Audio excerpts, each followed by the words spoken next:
بسم اللہ الرحمن الرحیم۔ ایک ایسا مختصر اور آسان عمل کہ جس کے کرنے کی برکت سے انشاءاللہ اللہ پاک ہر قسم کی پریشانی اور مشکل دور کر دے گا۔ آپ کو کسی بھی قسم کی پریشانی ہو، کوئی جسمانی یا کاروباری پریشانی ہو،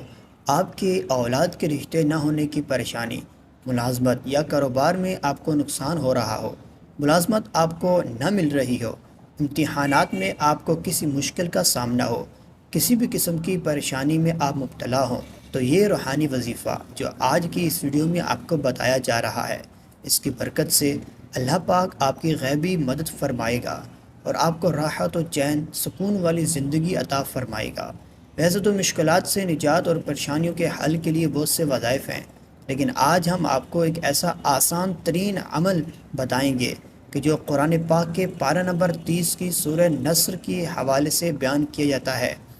الحمدللہ یہ وظیفہ نہایت آسان لیکن بڑی طاقت والا ہے۔ وہ وظیفہ یہ ہے: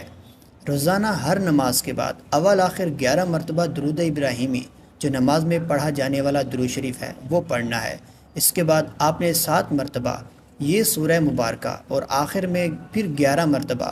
نماز میں پڑھا جانے والا درود ابراہیمی پڑھ کر اللہ تعالیٰ سے اپنے مسائل، پریشانی اور مشکلات کے حل کے لیے دعا کرنی ہے۔ اس وظیفہ کے لیے نماز کی پابندی ضروری ہے اور دنیا و آخرت کی کامیابی کے لیے یہ وظائف نہایت پاورفل ہیں۔